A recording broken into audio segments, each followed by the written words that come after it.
My stepkids didn't know I could hear them through the baby monitor they forgot was on.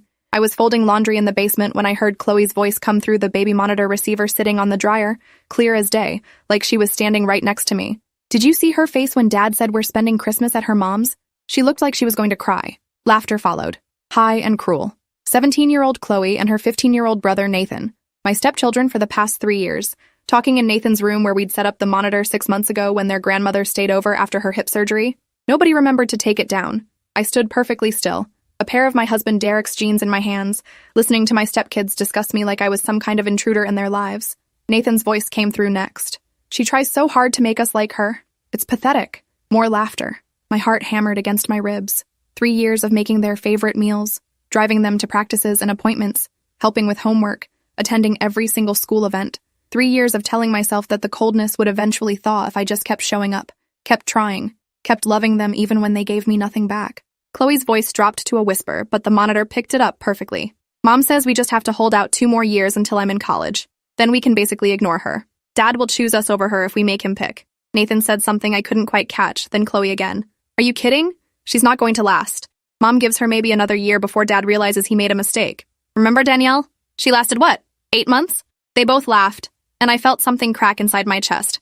Danielle had been Derek's girlfriend before me, someone the kids had apparently tortured until she left. Derek always said Danielle couldn't handle the responsibility of being with a single father. Now I understood what really happened. The monitor went silent for a moment, then Nathan spoke again. Did you plant the thing yet? Chloe's response made my blood go cold. Yeah. In her bathroom cabinet, Mom said to wait until after the holidays, then accidentally let Dad find it. He'll lose his mind. I stood frozen in the basement, Derek's jeans falling from my hands onto the concrete floor. What thing? What were they planning? I climbed the stairs slowly, my legs shaking, and walked into our bedroom. Derek was at work, wouldn't be home for another 3 hours. I went into our bathroom and opened the cabinet where I kept my toiletries. Behind my face wash and moisturizer, I found a small orange prescription bottle. The label said oxycodone, prescribed to a Jennifer Whitmore at a pharmacy I'd never been to.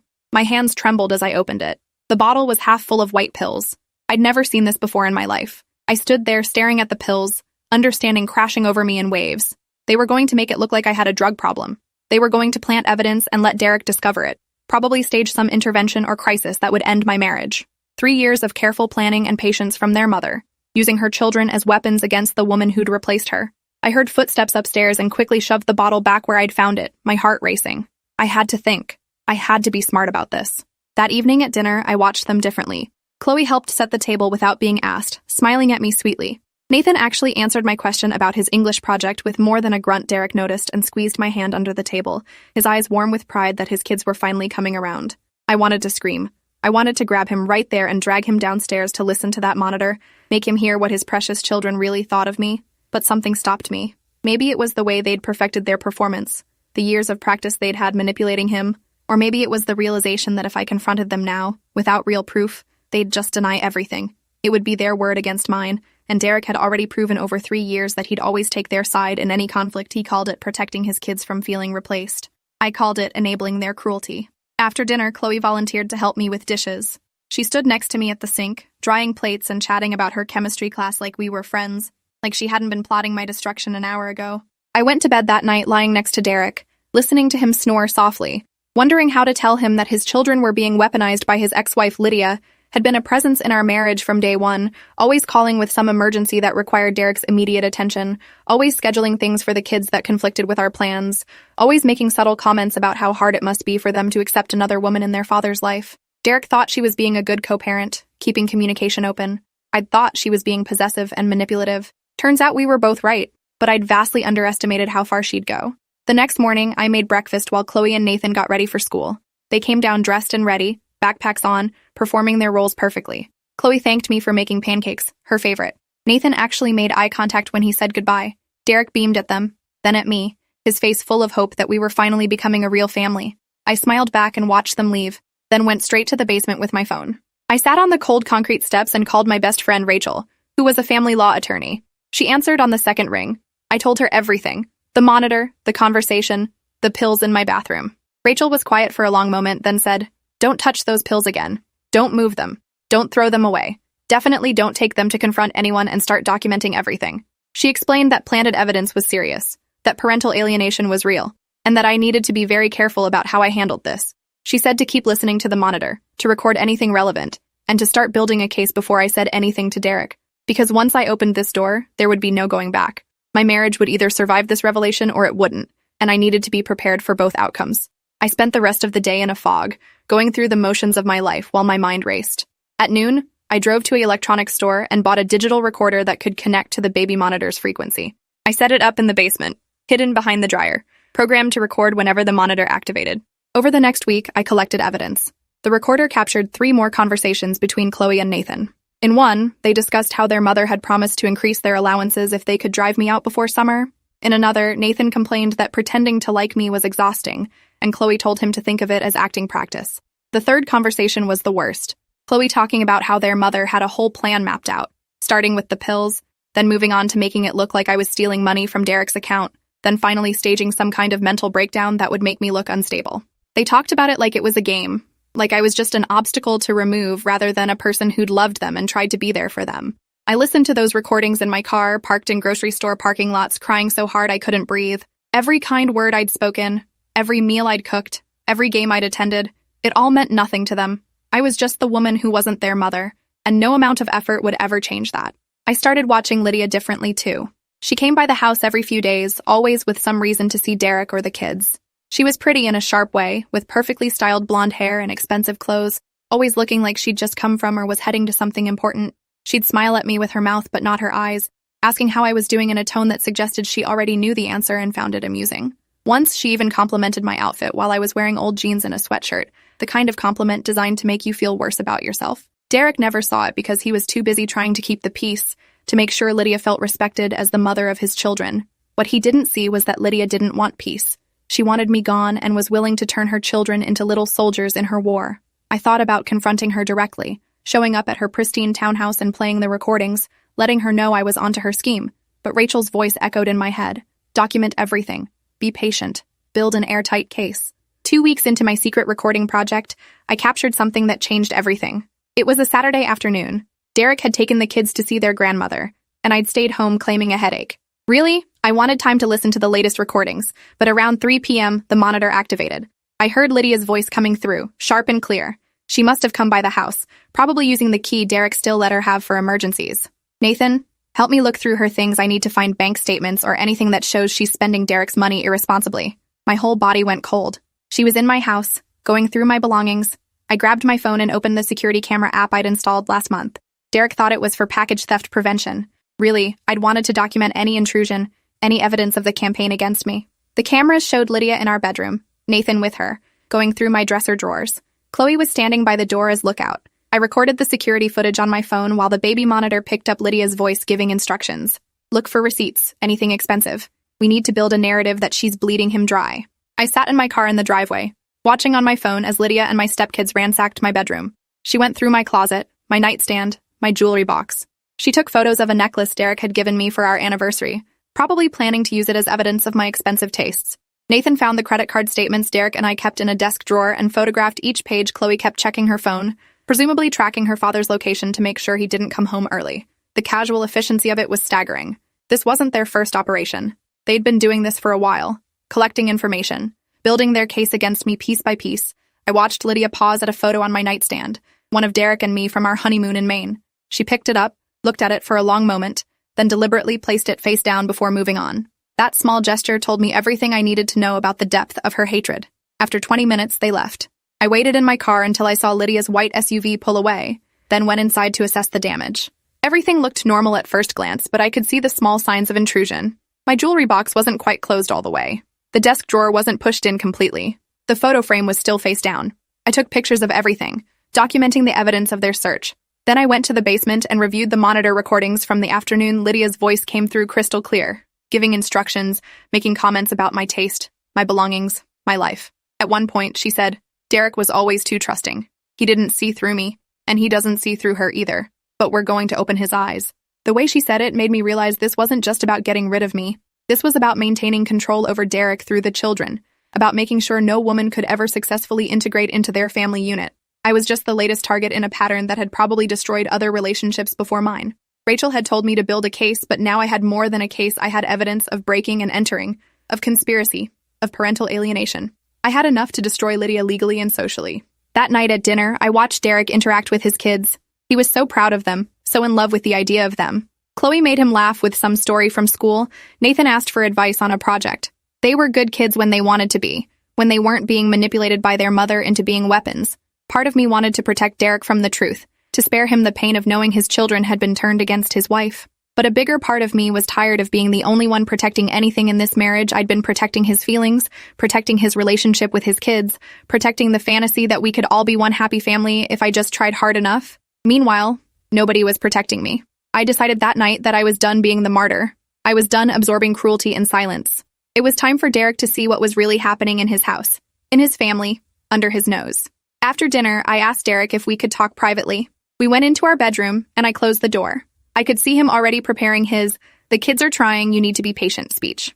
Instead, I pulled out my phone and played the first recording. Chloe's voice filled our bedroom. She tries so hard to make us like her. It's pathetic. Derek's face went through several expressions. Confusion, then recognition, then something that might have been pain. He started to say something, but I held up my hand and played the next clip. Nathan. Mom says we just have to hold out 2 more years. Another clip, Chloe. Mom said to wait until after the holidays, then accidentally let Dad find it. Derek sat down heavily on the bed, his face pale. I showed him the prescription bottle in our bathroom cabinet, explained I'd never seen it before they mentioned planting something. I played the recording of Lydia in our house, going through our things. I showed him the security footage of his ex-wife and children invading our bedroom, photographing our financial documents, planning their campaign against me.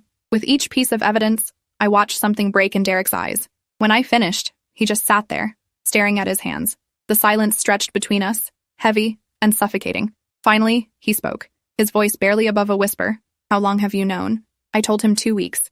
He asked why I waited, and I said I needed proof because I knew he wouldn't believe me without it. He flinched like I'd slapped him, but he didn't argue because we both knew it was true. Derek stood up and paced the room, his hands shaking. He picked up his phone 3 times and put it down again, clearly trying to decide who to call first. Finally, he left the bedroom and went downstairs. I followed and found him standing in the kitchen, staring at nothing. "I need to talk to them," he said. "Tonight, right now." I asked if he wanted me there, and he shook his head. "This is going to be ugly. I need you to know, whatever happens next, I believe you. I believe the evidence. And I'm sorry I made you collect it instead of just trusting you in the first place." His apology felt hollow after 3 years of choosing his kids over me in every conflict, but I accepted it with a nod. Derek called Chloe and Nathan into the living room. They came down looking cautious, probably sensing something was wrong. Derek didn't ease into it. He played the recordings right there, his phone on speaker, filling the room with their voices plotting against me. Watching their faces change was almost worth the pain of the past weeks. Chloe went white. Nathan looked at the floor. Neither of them denied it. They couldn't, not with their own voices as evidence. Derek's voice was cold in a way I'd never heard before. "Start talking. Now. Everything. How long has this been going on? What else have you done? And I want to know exactly what your mother told you to do." Chloe tried the tears first, the ones that usually worked on Derek. "Daddy, Mom said that she was, you don't understand how hard this has been for us." Derek cut her off. "I understand that you've been lying to me for 3 years. I understand that you've been working with your mother to destroy my marriage. What I don't understand is why my children became people who could do something like this." Nathan finally spoke up, his voice defensive. "You replaced Mom with her. You expect us to just accept some stranger in our lives? Mom said you weren't thinking clearly, that you needed help seeing the truth." Derek's face hardened further. "Your mother has been using you as weapons. Do you understand that? She's turned you into people who plant drugs in someone's bathroom, who break into their bedroom and photograph their private documents. That's not protecting your family. That's criminal behavior." Chloe stood up, tears streaming down her face. "We were protecting you. Mom said she's just using you for money, that she'll leave as soon as she can." I'd stayed silent until that moment, but something in me snapped. "I have my own money," I said quietly. "I'm a registered nurse. I make $60,000 a year. I don't need your father's money." Chloe looked at me like I'd started speaking another language. The idea that I might not be a gold digger had apparently never occurred to them. Nathan said, "But Mom said you quit your job to live off Dad." I shook my head. "I work 3 12-hour shifts at County Hospital. I'm not here during the day because I work nights. Your father knows this. Your mother apparently doesn't, or she does and lied to you about it." I watched comprehension dawn on their faces, the first crack in their mother's carefully constructed narrative. Derek pulled out his phone again, and this time he did make a call. "Lydia, we need to talk. Tonight. Come to the house." He paused, listening. "No, the kids will be here. This is a family meeting." Another pause. "If you don't come, I'm filing for an emergency custody modification in the morning. Your choice." He hung up. 30 minutes later, Lydia arrived, her face carefully composed into concern. "Derek, what's going on? You sounded upset." Derek didn't invite her to sit down. He just played the recordings, all of them, including the ones of her in our house. Lydia's composure cracked as she listened to her own voice giving instructions to search through my belongings. When the recordings finished, Derek said, "You've been using our children to try to destroy my marriage. You broke into my house. You conspired to plant drugs in my wife's bathroom. You've been coaching Chloe and Nathan to manipulate me for years." Lydia recovered quickly, her face arranging itself into something like offense. "Those recordings are illegal. You can't record people without their knowledge." Derek laughed, but there was no humor in it. "You're in our house, on our security cameras going through our belongings. But sure, let's talk about what's legal." He turned to Chloe and Nathan. "Go upstairs. Now." They hesitated, looking at their mother, and Derek's voice turned sharp. "I said now." They left. Once they were gone, Derek turned back to Lydia. "Here's what's going to happen. You're going to stop using our children as weapons. You're going to enter family therapy, all four of you, or I'm taking this evidence to court and fighting for full custody." Lydia's mask finally fell away completely, revealing raw fury underneath. "You would take my children away from me over some recordings? Over her?" She pointed at me like I was something dirty. "She's not worth breaking up our family, Derek. You know that. The kids know that. Everyone knows that except you." Derek stepped between us, his body blocking Lydia's view of me. "She is my family. She's been my wife for 3 years. And you've spent those 3 years trying to destroy what we built. You don't get to do that anymore." Lydia's voice dropped to something cold and vicious. "The kids will never accept her. You're forcing them to pretend, and it's damaging them. What kind of father chooses some woman over his children's emotional health?" Derek's response was quiet but firm. "The kind who refuses to let his children be manipulated into hating someone who's done nothing but love them. You're the one damaging them, Lydia. You're teaching them that manipulation and cruelty are acceptable tools to get what you want. That ends tonight." Lydia looked between us, realizing she'd lost control of the situation. "You'll regret this," she said finally. "The kids will never forgive you for taking her side." Derek opened the front door. "Get out of my house. We'll discuss custody modifications through lawyers." Lydia left, and the silence after she was gone felt almost physical. Derek locked the door and leaned against it, his eyes closed. "I need to talk to the kids again," he said. "Alone first, then with you if they're willing. This is going to take time to fix." I nodded, though part of me wondered if it could be fixed at all. Derek went upstairs to Nathan's room. I could hear his voice through the ceiling, too muffled to make out words, but the tone was serious. He was up there for over an hour. When he came back down, his eyes were red. "Nathan admitted that Lydia has been planning this since before we got married. She never accepted our divorce. She thought if she waited long enough, I'd come back to her. When you came along and it got serious, she panicked and started involving the kids." He sat down heavily on the couch. "Chloe is older and she remembers when Lydia and I were together. She blames me for the divorce. Lydia used that blame, shaped it into something she could weaponize. Nathan just went along because he didn't want to disappoint his mom or his sister." Derek looked at me with exhausted eyes. "I failed you. For 3 years, I let them treat you like an intruder and told myself they'd come around eventually." I sat down next to him. "What happens now?" Derek took my hand. "Therapy. For the kids individually, for the kids with me, for all of us together eventually, and consequences. Real ones. Chloe and Nathan need to understand what they did was wrong, not just acknowledge it to avoid punishment." He paused. "I also need therapy, because clearly I've been enabling this by always putting the kids' feelings first and your needs second. That's not how marriage works." Over the next few weeks, the house felt like a war zone. Chloe barely spoke to anyone, retreating to her room except for mandated family therapy sessions. Nathan was more receptive, easier to reach, maybe because he was younger, or because he'd been less invested in his mother's campaign. The therapist, Dr. Ramona Yates, was blunt in a way I appreciated. She told Chloe directly that parental alienation was abuse, and that she'd been both victim and perpetrator. She told Derek he'd been a doormat, prioritizing avoiding conflict over protecting his wife. She told me I'd been enabling by accepting treatment I should have called out years ago. Nobody left her office feeling good, but we all left understanding the work ahead. Lydia fought the custody modification viciously, hiring an expensive lawyer who tried to make me look like the problem. But Derek's recordings were damning. The court appointed a guardian ad litem to interview everyone and make recommendations. Rachel represented me through the process, documenting every instance of Lydia's interference, every coached conversation the kids revealed in therapy. The gal's report was scathing toward Lydia, noting her clear pattern of parental alienation and manipulation. The judge modified custody to split more evenly, with requirements for Lydia to attend counseling focused on healthy co-parenting. She was furious, but compliant, probably because the alternative was losing more time with the kids. 3 months after the confrontation, Chloe finally agreed to have a conversation with me. We sat in the living room with Dr. Yates mediating. Chloe cried through most of it, admitting that she'd wanted me to leave because it would mean her parents might get back together. She'd built this fantasy in her head where my departure would heal her broken family, and Lydia had encouraged that fantasy because it served her purposes. Dr. Yates asked Chloe if she understood now that her parents' divorce had nothing to do with me, that I'd come into the picture 2 years after they'd separated. Chloe nodded, but you could see she was still processing, still working through years of poisoned thinking. Nathan's progress was faster. He started doing small things, asking if I needed help with dinner, actually responding when I asked about school. Derek noticed and made sure to acknowledge it, to show Nathan that treating me with basic respect was appreciated. One Saturday, Nathan came downstairs while I was making coffee and said, without being prompted, "I'm sorry for everything. I should have been better." I looked at this 15-year-old who'd been weaponized by his mother and asked, "Do you know why you're sorry, or are you just saying what you think I want to hear?" Nathan thought about it. "Both. Like, I know what we did was wrong. The pills, going through your stuff, all of it. But also, I think I'm sorry because you were trying this whole time and I didn't let you." I told him that was a good start, and that rebuilding trust would take time. He nodded and actually helped me make breakfast, and it felt like maybe, possibly, we were beginning to find our way out of the wreckage. Derek was different too. More present, more aware of dynamics he'd previously ignored. He stopped accepting Lydia's calls during our time together. He started checking with me before making plans that affected both of us.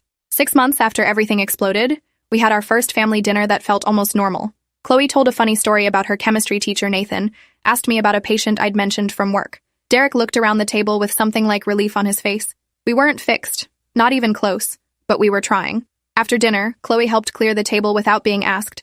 As she scraped plates into the trash, she said quietly, "Mom's seeing someone. She told us last week." I wasn't sure what she wanted me to say to that, so I just nodded. Chloe continued, "She seems different. Less angry maybe, or angry at different things." She paused. I think she needed Dad to move on before she could. It was the most insight Chloe had shown into the whole situation, this acknowledgement that her mother's obsession with destroying my marriage had been about Lydia's inability to let go. The therapy was working, slowly, helping both kids separate their mother's needs from their own feelings. That night, Derek and I talked in bed about the future, about whether we wanted to try for a baby of our own, about whether the kids could handle that change. It felt significant that we could even have the conversation, that we'd survived the worst and were planning for more. A year after I'd heard that first conversation through the baby monitor, I took it down. Nathan was cleaning out his room for a donation run and found it tucked behind his dresser. He brought it downstairs, holding it like evidence, his face uncertain. "Do you want this?" I took it from him and looked at the small plastic device that had changed everything. Part of me wanted to keep it, a reminder of what we'd survived, but a bigger part wanted to move forward without physical reminders of the worst time in my marriage. "Throw it away," I said. Nathan nodded and tossed it in the trash bag. Such a small moment, but it felt like closure. Derek got a promotion that required more travel, and for the first time, I wasn't worried about leaving him alone with the kids. They'd proven through their actions over months that the campaign against me was over. Chloe was even planning to go to college in-state partially, she admitted in therapy, because she didn't want to miss seeing how our family continued to evolve. Lydia had become an occasional presence rather than a constant interference. Her new relationship apparently giving her something else to focus on besides destroying mine. The kids still saw her regularly, but they came home from those visits without the same poisoned energy they used to carry. Dr. Yates told us in one of our final sessions together that we'd done the hardest work many families never attempt, looking directly at dysfunction and choosing to change it. She said the key now was maintaining boundaries, continuing communication, and remembering that setbacks would happen. Nobody becomes the perfect family overnight, especially after years of damage. But we had tools now, and we had proven to each other that we could survive hard truths. 2 years after the baby monitor incident, Chloe graduated high school. At her graduation party, she gave a speech thanking her parents for their support, then paused and looked directly at me. "And thank you to Vanessa, who never gave up on us even when we gave her every reason to. I'm sorry it took me so long to see that you were trying to help, not replace anyone." It wasn't a Hollywood moment. Some relatives looked confused. Lydia's jaw was tight. But Derek reached over and squeezed my hand, and I felt Nathan bump my shoulder in solidarity. We were a family, weird and scarred and still figuring things out, but we were choosing each other now. All of us. And that made all the difference. Thanks for watching till the end. Make sure to subscribe and like to not miss the next story.